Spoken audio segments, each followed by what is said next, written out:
Welcome to the Fit Vegan Podcast, the show where we help you optimize your health, fitness, and mindset on a whole food, plant-based lifestyle. My name is Maxim Sigouin. I am a former triathlete, powerlifter, bodybuilder, and basketball player. And I've been vegan for 9 years. I've also been able to coach over 350 vegans from 20 different countries to completely transform their bodies and their health. I'm excited for you to listen to today's episode. Let's get into the show. All right, good morning, everyone, and welcome to another episode of the Fit Vegan Podcast. As you saw by the title today, I'm going to be sharing some tips and tricks with you to help you wake up early and feel energized. All right, so if you follow me on Instagram, you probably heard that I am currently reading the book, Why Sleep Matters by Dr. Matthew Walker. I think that's the title of the book, Why Sleep Matters. Is it one of those two? Why Sleep Matters.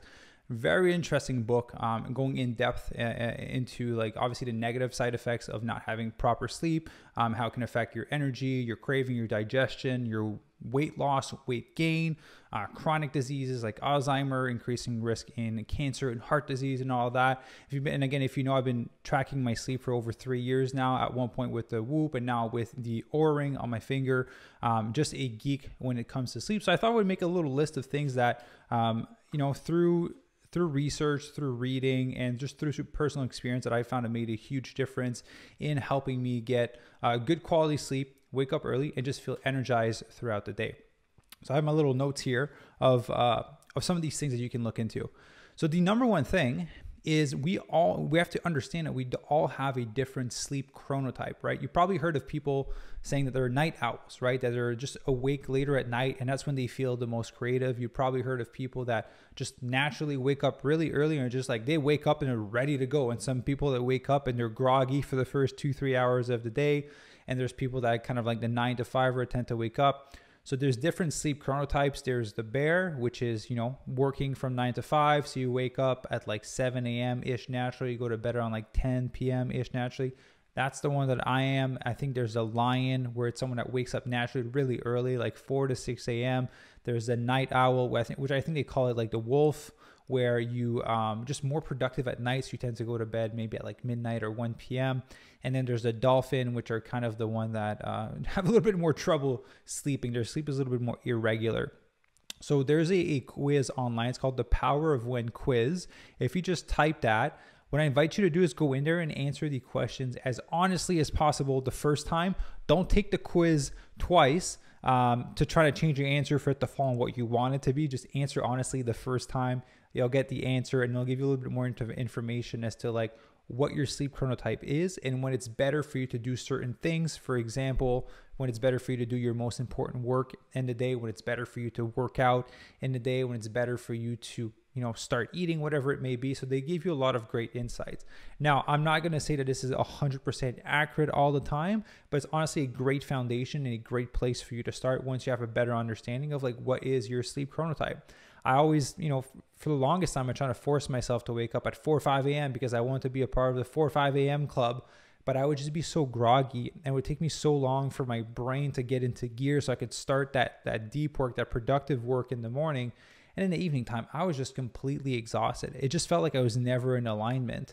And so eventually I just decided to let myself sleep in and see at what time I would wake up at. And I did that for a week.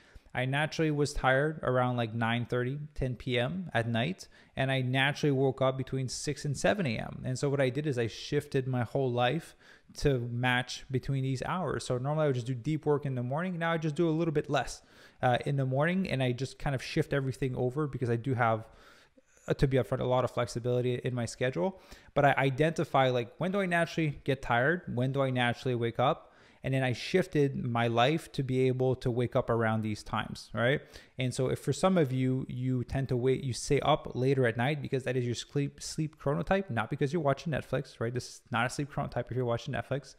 And for you, it's better to wake up later, and that's when you normally work out. Well, what if you sleep in a little bit more and then do your workout midday during your lunch break or in the afternoon or evening time, right? That way you can kind of get to wake up naturally without an alarm.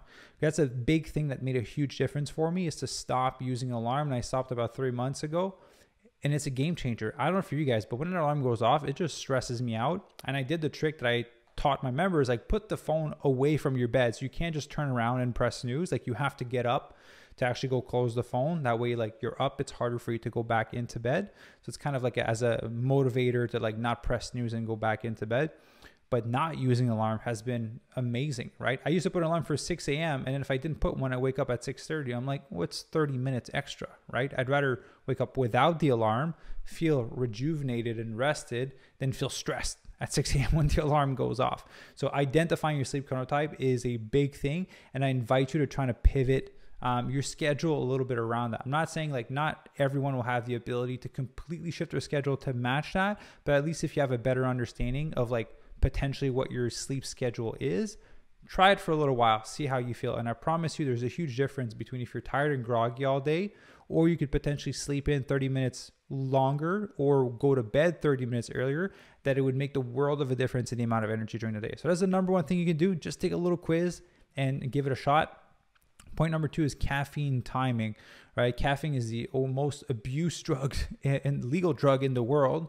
So there's a few things about caffeine. Caffeine has a half-life of 10 hours. So what that means is if you consume 200 milligrams of caffeine, which would be in like, you know, what, two and a half shots to 3 shots of espresso in the morning, 10 hours later, there is still 100 milligrams of caffeine in your body, right? Which would be the equivalent of like slightly more than a shot of espresso. So you drink, for example, 3 in the morning, you get 3 shots of espresso in the morning. 10 hours later, you still have the equivalent of 1.5 shots going through your body, right? So that's why it's important to cut caffeine 10 hours before bedtime, because or else it's going to make it really hard for you to fall asleep. The other part is a lot of people just wake up and they go for coffee first thing in the morning, right? It's ideal to at least wait an hour so you can let your natural cortisol rise up and then drink caffeine instead of superficially spiking it with caffeine first thing in the morning. And the also thing you have to consider is like when you wake up first thing in the morning, you're dehydrated, right? You didn't really drink water for 7 to 8 hours, you know, maybe less if you're sleeping less. You didn't really drink water. So we recommend for our members to drink a mixture of water, lemon juice, and a little bit of pink Himalayan salt just to kind of replenish those electrolytes, rehydrate the body, alkalize the body, and then an hour later, drink a coffee. Because if you think about it, you wake up, you're dehydrated, right? Low electrolytes because you haven't really consumed anything overnight. You're going to drink a liquid that's going to dehydrate you more. That's what caffeine does, right? And it's acidic, right? So you're creating the opposite environments that you want to have in your body the first thing in the morning, which replenish your electrolytes, be hydrated, be alkaline. So don't drink your coffee first thing in the morning. I promise you'll make a world of a difference in your energy. Wait an hour, drink your coffee, and then cut caffeine 10 hours before bedtime. So that might mean if you wake up at 7, you have your coffee at 8. You can have your last coffee at noon, for example, because then you go to bed at 10, right? It still allows you to have 2 coffees or just a little bit more spread out. So the caffeine timing makes the world of a difference. Now, point number 3 is when you go to bed, you want a cold and dark room, right? Your core body temperature has to drop in order for you to fall into deep sleep. So you can't keep your room really hot, right? Because it's going to make it really hard for you to fall asleep and achieve that deep sleep, which is going to be restorative for you to wake up rejuvenated the next day. So keep your room cold and keep it dark, because your eyes and your skin have sensors and always trying to figure out what time of the day it is, right? If it's sunny outside, it's going to be like, oh, it's daytime. Let's just stay awake. It's going to delay the production of some of those hormones, for example, like melatonin, to help you fall asleep. That's why they say blue light is a really bad thing, because blue light is, you're basically activating your eyes like, hey, it's still daytime. Like stay awake, stay awake, stay awake, stay awake. That's why it's important to cut blue light. All right. So keep your room cold and dark. Honestly, blackout curtains used to be so expensive way back in the day, but now they're really cheap. You can go to a Winners if you're in Canada, or like a TJ Maxx if you're in the United States, and get some for like 30, 40 bucks for your windows. And it makes the world of a difference as for the quality of your sleep, especially if you're going to be one of those people that wakes up early and goes to bed early when it's still a little bit bright outside. So blackout curtains, game changers. Absolutely. They're really cheap. You can get a sleeping mask. Also, it makes the world of a difference. Now, no medication. All right. I put that on the list. If you have to use medication, or like, for example, we'll just use melatonin because it's the most used one when it comes to having a hard time falling asleep. If you always take in melatonin, your body will become dependent on it. It will stop producing melatonin on its side, and it will always be reliant on it. And so what happens when you stop taking, the melatonin supplement, because you either run out or you want to stop, it's going to take a while before your body kind of get kick-started into using melatonin. And I'll be honest, I was one of those people. I knew that, but I was like, I need to guarantee that I have a good night of sleep. I need to guarantee that I fall asleep. So I would just take melatonin. I would just take like 2 milligrams, 1 milligram every night. And I did that for the longest time, probably for I stopped a month ago. I was probably taking it for like 8 months total of taking like melatonin every night. Because like, I just need to make sure I fall asleep. That was my reasoning behind it. But then I was talking to my girlfriend, Ivy, and she's like, oh, I had these crazy dreams. I was like, I don't dream.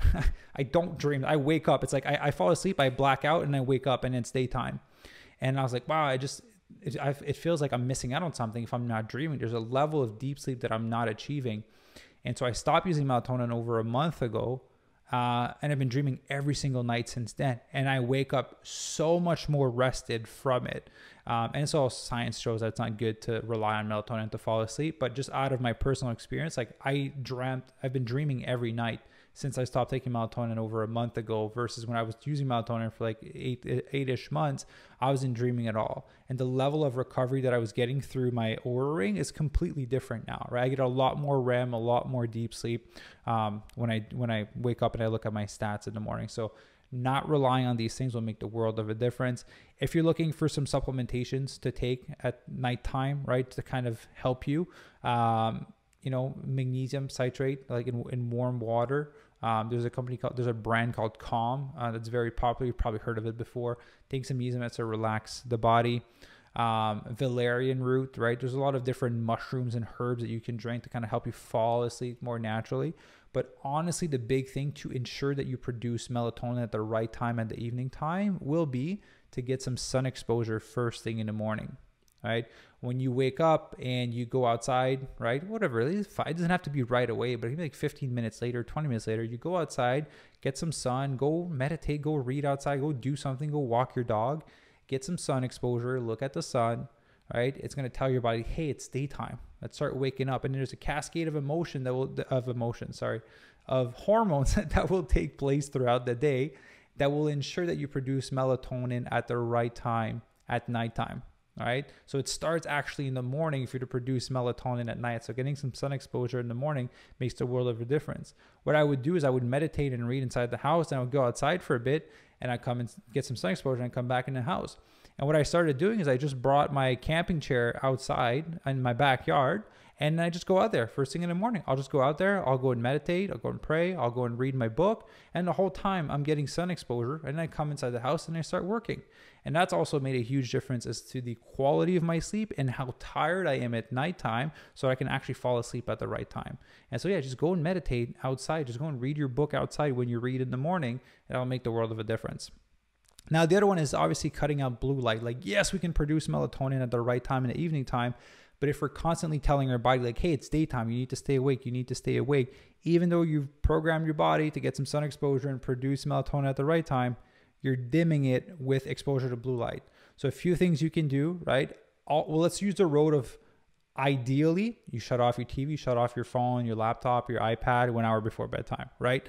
Realistically, I know not a lot of people are going to do that. So getting some blue light blocking glasses makes the world of a difference, right? Wearing that as you're watching your favorite show, as you're on your phone, whatever it may be, can make actually a big difference, because I know you're not going to shut off all your electronics 1 hour before bedtime. So if you are, good for you. If you aren't, like me, blue light blocking glasses will make the world of a difference. All right. And then the other one is, we kind of talked about this a little bit at the beginning, talk about your sleep chronotype, but changing up your schedule for sleep prioritization. A lot of people in society and what is being perceived as good is if you're busy, if you're hustling, if you're always on the go. Like if you don't have any dead time in your day, that means you're doing something good. It's a childish word, but it's stupid. It is not supposed to be that way, right? Busy doesn't mean productive. Busy doesn't mean efficient. Busy doesn't mean that you're actually progressing towards the things that matter to you, right? It's okay to have some downtime. It's okay to have some breathing room.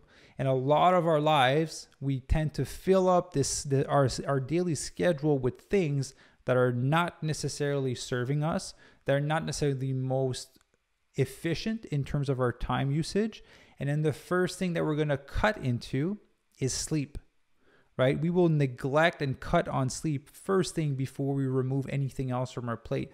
And it should be the opposite, right? Sleep is essential and critical to life, to the point where they talked about this in the book, that someone wanted to do a sleep deprivation world record, and they said, no, you can't do that. It's too dangerous.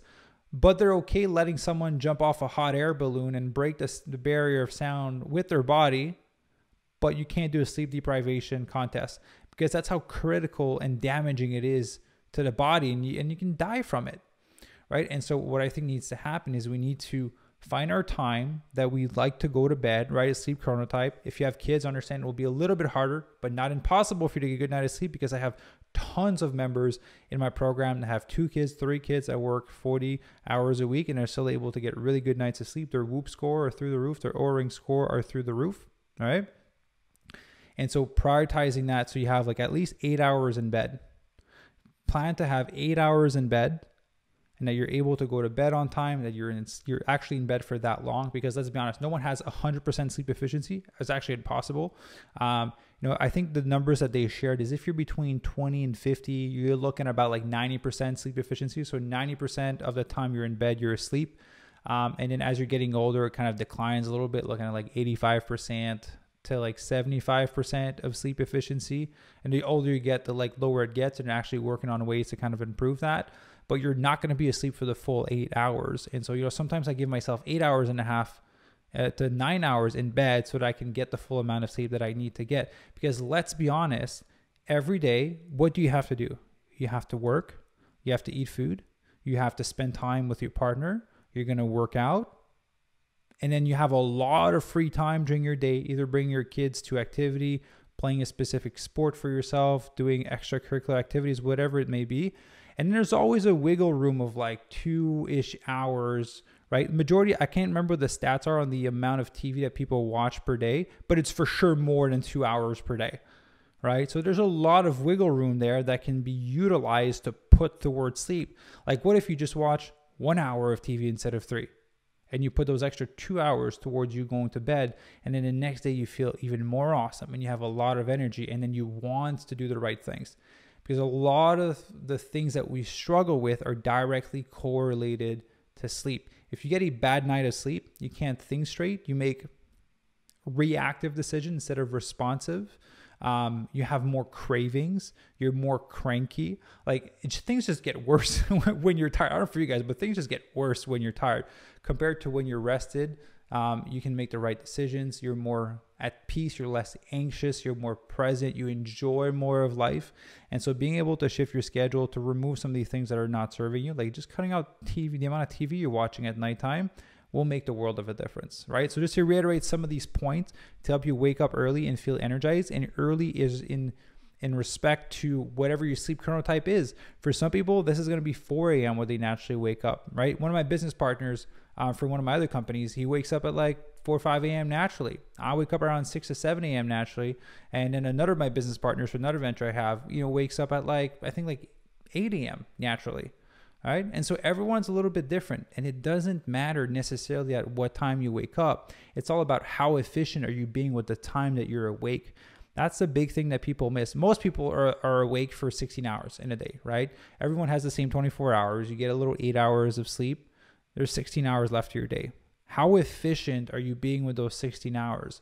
There's people with less than you, with more obligations than you, that are accomplishing more than you are. There's people with less than me that are accomplishing more than I am, right? There's always someone doing better than you with less than what you have. And so, but everyone's blessed with the same hours in a day. And so how do you most efficiently use those 16 hours in a day? If you want a cool little example, like draw a map of like your day or your week, if your schedule changes a lot, and then time block how you're currently spending your time. And then do that for the whole week, like from Monday to Sunday, time block. Okay, like I eat breakfast from this time to this time, and I drive to work, and then I go to work, and I come from work, and I do this. Like, look at your schedule and identify dead time in there, right? Where you're just scrolling on social media, where you're doing a task that is being performed inefficiently, where you're watching a lot of TV or things like that. Put all of that, identify all those spots, start to play around with your schedule as to how you can make a healthy lifestyle work in terms of getting good sleep, working out, and finding time for you to eat and prep healthy food. All right. So guys, I hope this podcast episode was helpful. I always like to talk about the topics that I'm currently reading on because it's fresh in my mind, and I don't want to keep just this information for myself. I want to be able to share it with the world, because that's what drives me, is to help the world improve, be healthier, disease-proof their body, bulletproof their health. And so if you find this podcast valuable, let me know. If you're watching on YouTube, in the comment section below. If you're on podcast, you can leave a review on the podcast show. You can leave some notes and some feedback. If you want to chat with me directly, there's a few opportunities to do that. You can head over on Instagram. I'm always on there answering messages, connecting with everyone. And if you're interested in potentially working with our Fit Vegan coaching team to help you go to the next level in your health and your fitness and your body and your mind, then there's a link down below where you can get a little bit more information and apply for coaching if interested. And just also reiterate that we're now pumping out 3 podcast shows per week, every single Monday, Wednesday, and Friday. So always be sure to stay tuned for those. We have some amazing guests coming, which I'm so excited for you guys to hear about. I'm going to keep them secret for now, but we have some great guests coming. Hope you guys have a beautiful day. Hope you had an amazing weekend just coming back from that on a Monday. And I will see you guys in the next episode. Ciao.